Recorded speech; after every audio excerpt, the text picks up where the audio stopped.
This was a very, very bad night in our community. Thankfully, the sun is up, and in some areas, the snow band is actually moving a little north, which is good news because it allows us an opportunity to get out there and clear some of the roads. This may turn out to be the worst storm in our community's history, surpassing the famed blizzard of '77 for its ferocity. The blinding snow in our really limited rescue and response efforts. There are still likely hundreds of people still stuck in vehicles, including individuals who tried to drive out in the late night hours last night. The problem is there are parts of the county where it is very, very windy, but they didn't get as much snow. And so the blizzard conditions exist, but they're not as bad, and it sounds like people tried to traverse in from other areas as well as leave places where they were safe, a location for work, to get on the roads, and just unfortunately got stuck. Our number one priority is coordinating efforts to get to these people. And that's exactly what the people that are around me have been doing all night, is coordinating with local police, local fire, local EMTs, ambulance, is to get out there. The problem is, in the hardest hit areas, up to 2/3 of emergency response vehicles are stuck. Fire, ambulance, police. In addition, abandoned vehicles are causing significant problems.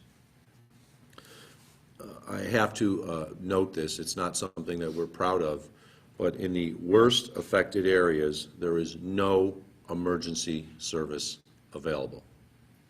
Let me recite that. In the worst affected areas, there is no emergency service available. This includes the city of Buffalo and the towns of Cheektowaga, Tonawanda, the village of Kenmore, town of Amherst, town of Clarence, town of Lancaster, village of Williamsville. This is a storm, and we've dealt with many storms. I've dealt with worked with these people before, and some of the most horrible storms we've ever seen, and this far surpasses all of those storms. There is no emergency service available at this point in the most affected areas. That is not to say that attempts aren't being made. They are, but there is no guarantee that in a life-threatening emergency situation that they're going to be able to respond immediately.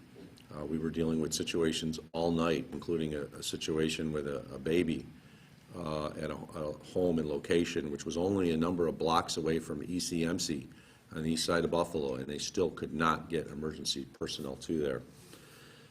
Due to the severity of the storm, it is unlikely we can provide transport for non-life-threatening situations. Please do not call either the 911 and the 858 snow numbers unless it is a life-threatening situation. These lines have been inundated with calls continually, including individuals just trying to get information on when the snow is going to end, issues associated with restoration of electric power. These phone numbers are for life-threatening situations at this point. We have received reports of natural gas and/or carbon monoxide backing into homes as a result of furnace and dryer vents that are covered with snow.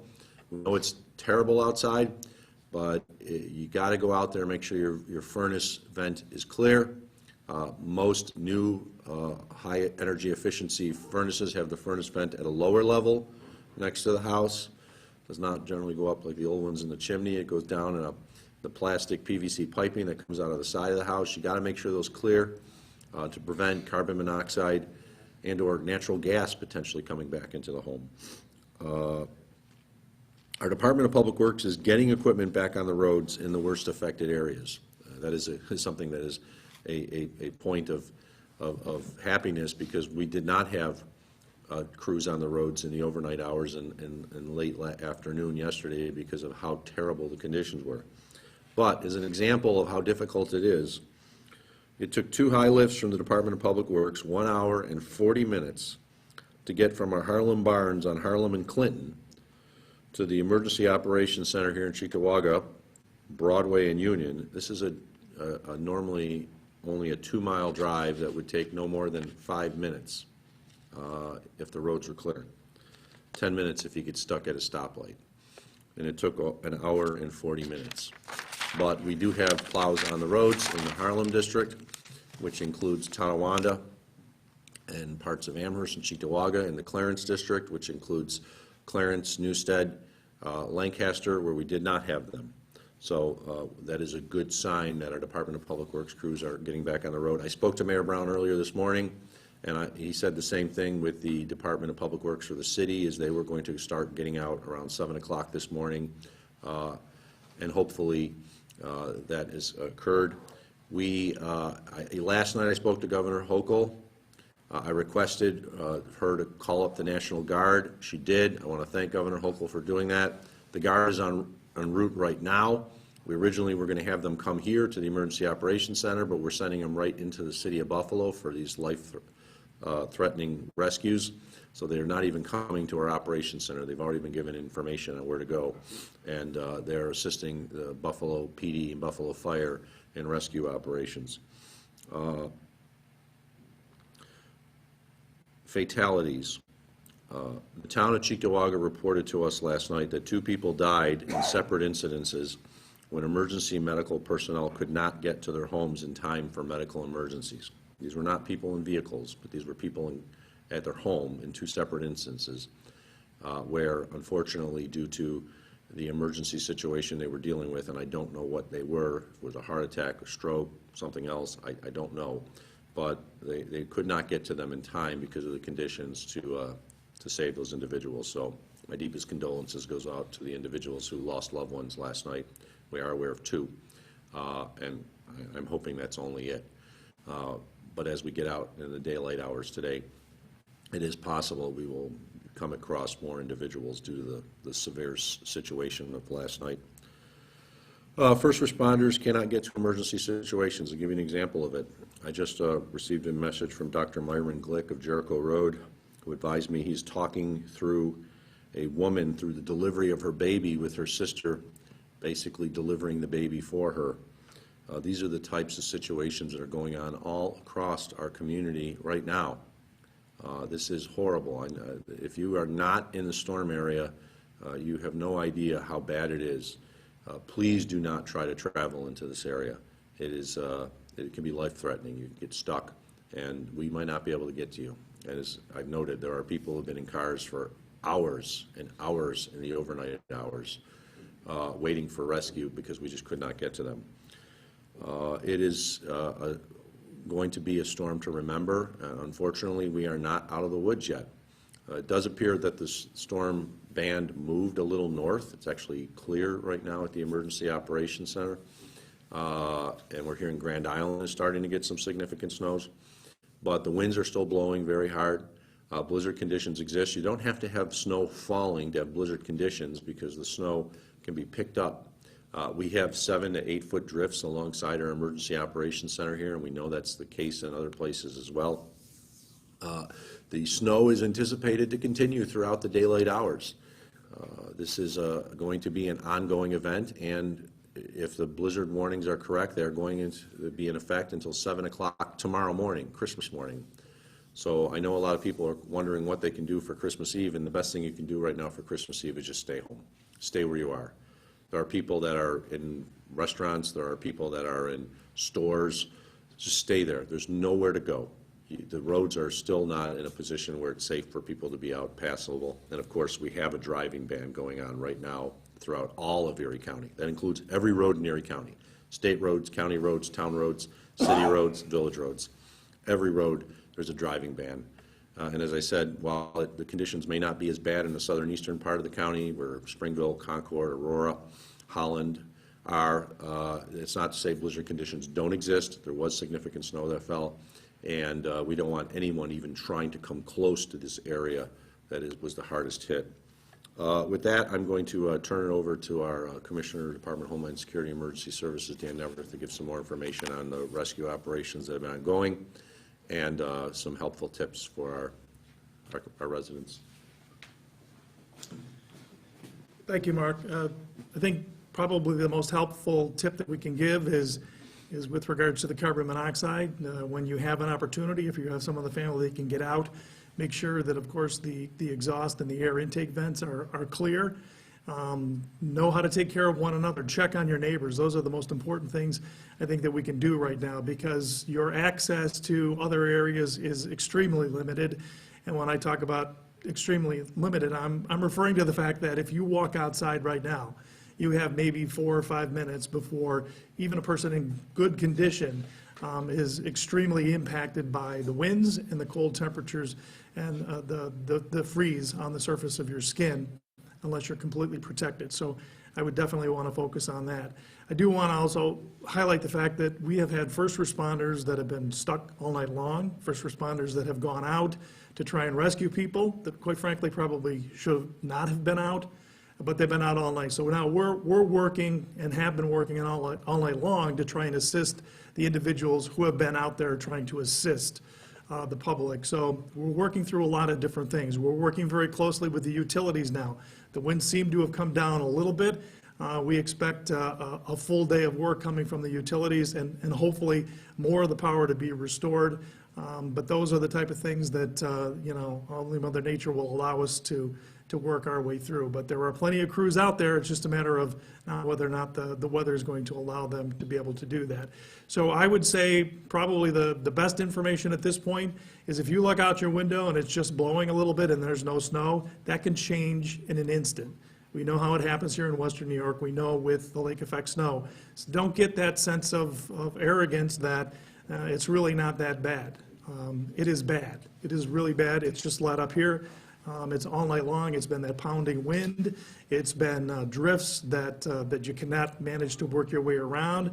It's drifts in some cases now that are covering vehicles that we can't see as the plows get out and try and clear this out. So we're working in a coordinated effort now to tow vehicles, to work with plows, to remove the snow, to work with law enforcement and other first responders. But the number one priority now is to get the first response community back up and running, to get those primary lanes open. And by primary, I mean to and from hospitals. Key routes is what our focus is going to be for the course of the day today. And those key routes do not mean individuals should be out on the roads.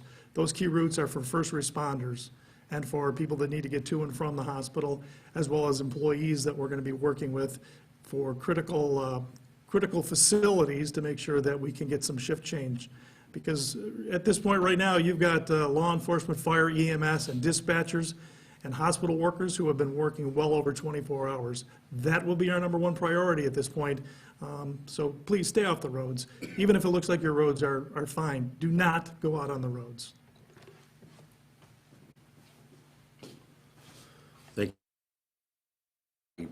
We have to commend every single first responder, law enforcement, fire, EMS, our folks at the 911 call centers and the dispatch centers in all the towns, cities, and villages. As the commissioner noted, they've been working, most of them, for more than 24 hours in a row. They've not been able to get people to replace them. The same goes with our friends at the hospitals.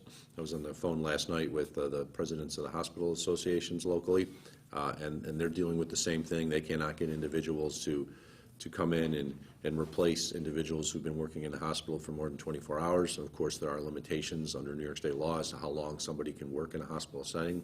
So I just want to commend everyone who's been working very hard for almost a whole day now to get our community through one of the worst storms we have ever seen. And with that, I'd like to turn it over to Chief Carney from the Erie County Sheriff's Office to talk a lot about what they were dealing with. And I really want to thank all members of law enforcement and our deputies in the Erie County Sheriff's Office, because they put themselves out in life-threatening situations to get to individuals who shouldn't have been on the road, but they were, and they have a responsibility to get out there and to try to save them. And I just want to thank you and thank your teams for all the tremendous work that they did in some of the worst conditions we'll ever see. Thank you. I'll be brief, and I'll just reiterate what the county executive has said thus far. To kind of simplify this storm, it's essentially a Category 3 hurricane with a bunch of snow mixed in, and it's kind of been like that for the past 24 hours. So we would just ask, again, that everybody adhere to the driving ban.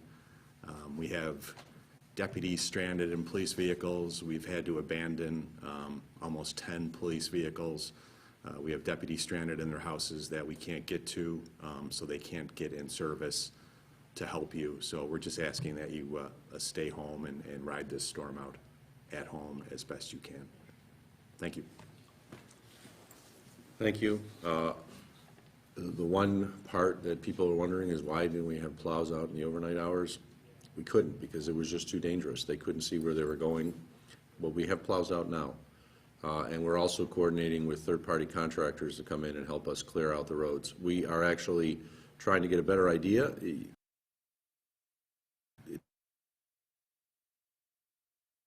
From what I've been told, and it's bare pavement because the wind is just blowing the snow off there, and then you can immediately come up to a section on the same road where it's a 6 to 7 foot drift.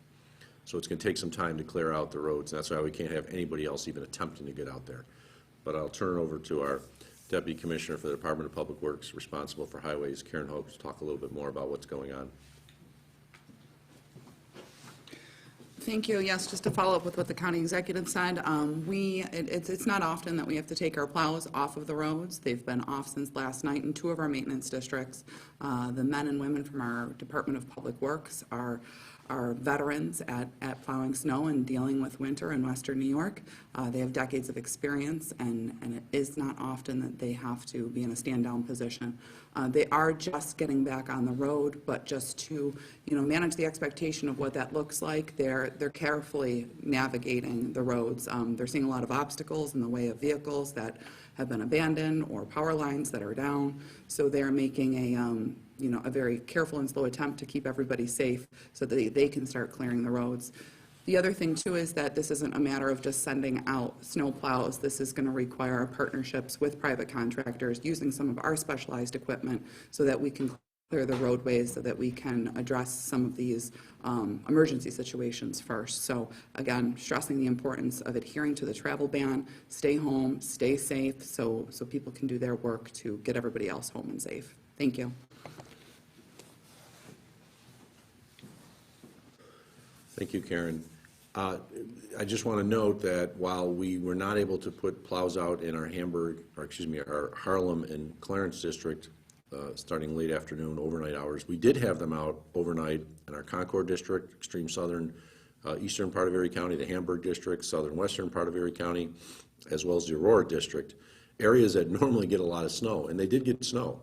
We had the plows out in the overnight hours, but we could put them out there because they did not have as bad conditions as, of course, what we're seeing in northern Erie County and the central part of the county. This, once again, is a storm that we will not forget, and we are not done with it.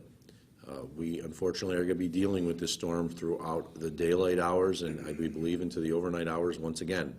The best thing anyone can do is stay where you are.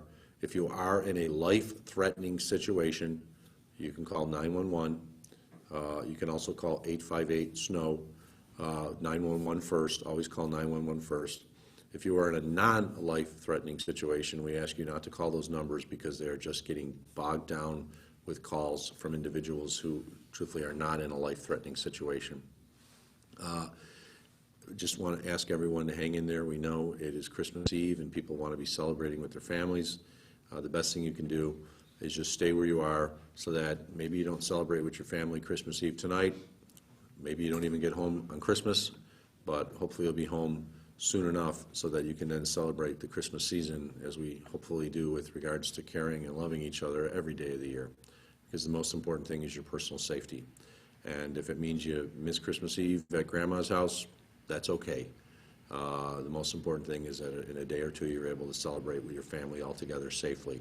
So please be safe during the situation. With that, I am going to open it up to any questions from media. Let me just turn up my volume here so I can hear what we're going.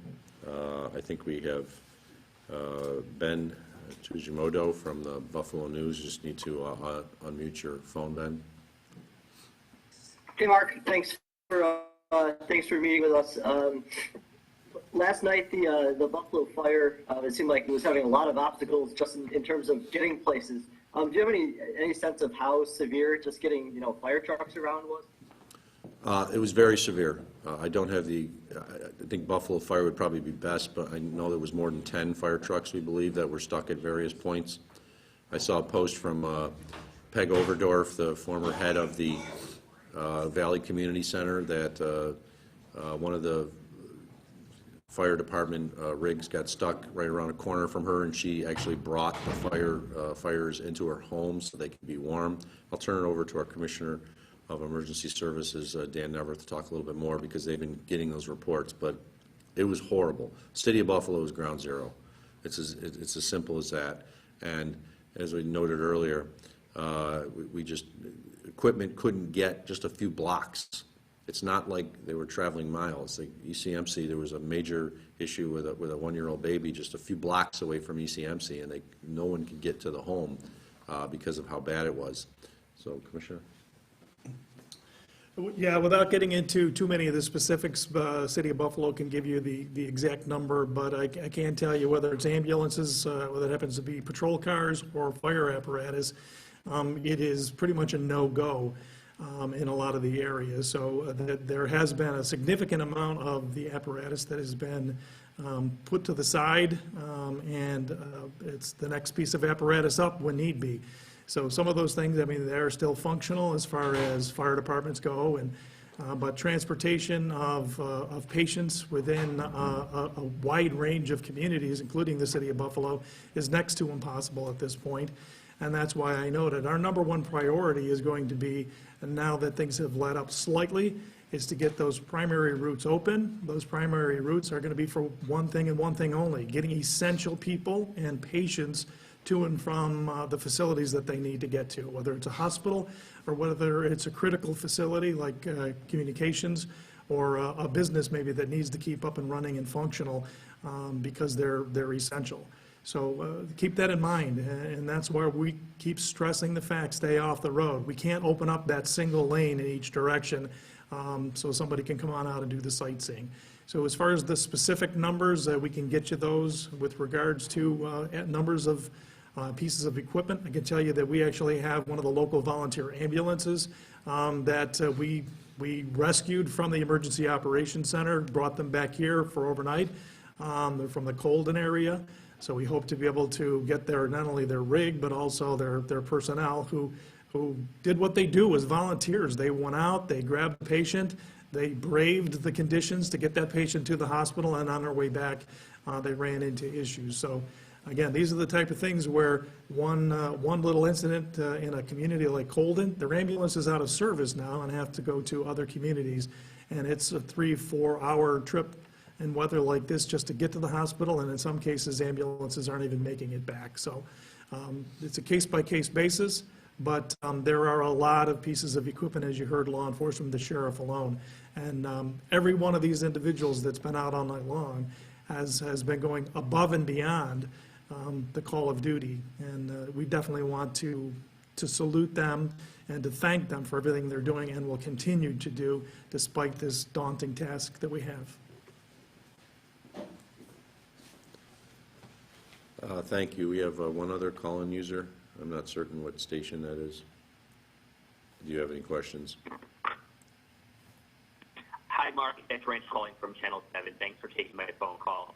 I am trying to get some information about that one person in particular right near ECMC because there's a lot of conversation on Facebook about this person, and the talk is that this baby is in dire straits. So I'm wondering what kind of efforts there are to get to this mom and her baby in the next couple of hours to try and help them, I guess, as we move forward here.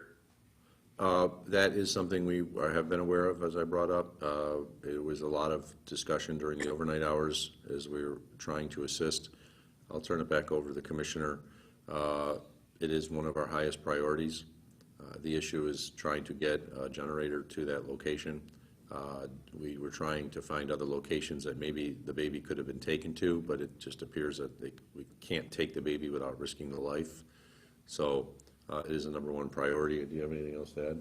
No, just All that I would add to that is the fact that with everything going on, that certainly was our number one priority during the overnight hours.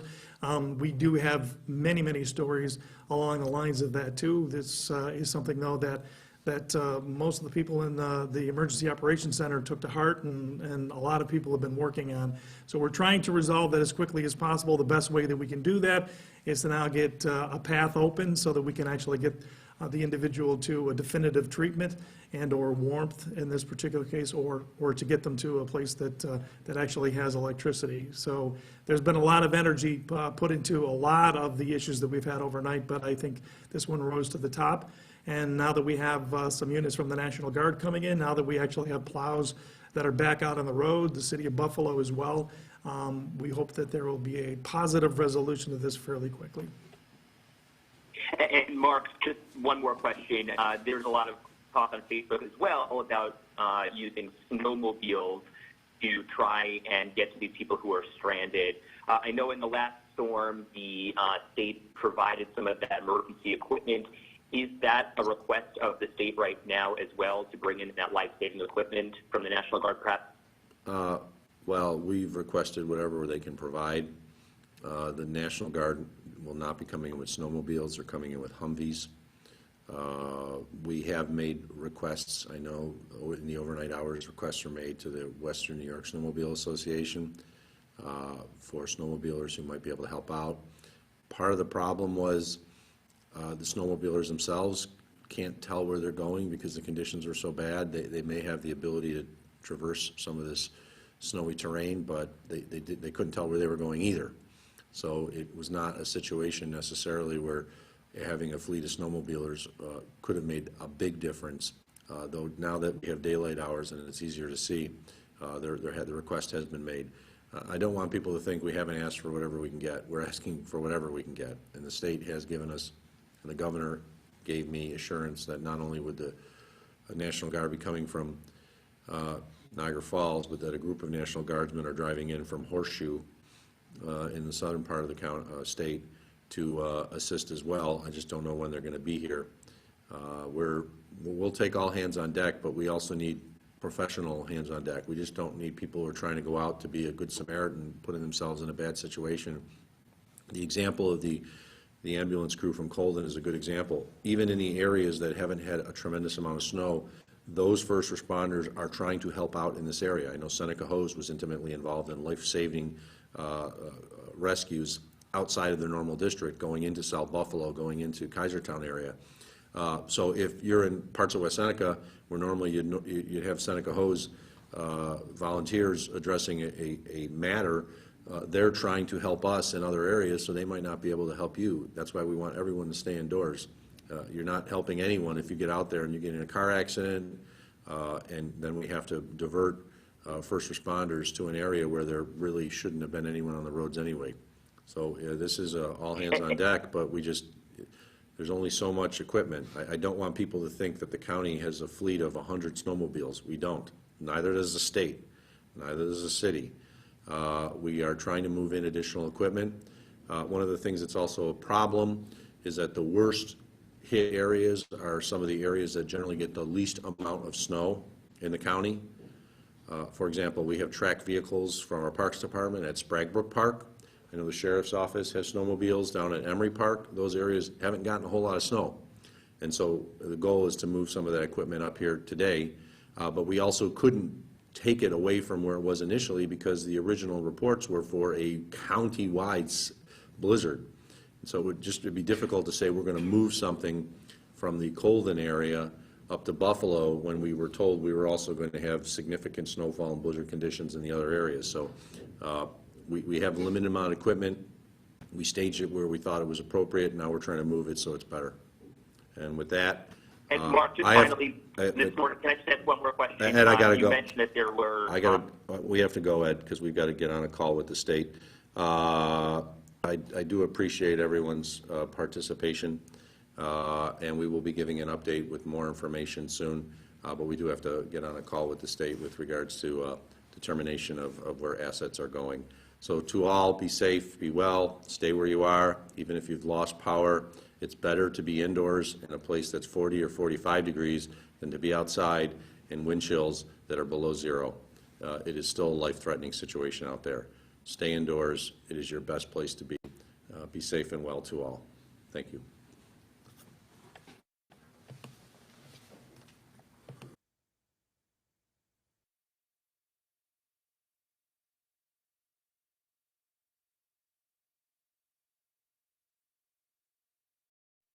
Good afternoon, everyone, and welcome to our 4 o'clock briefing in regards to the blizzard that has hit our area with a vengeance today.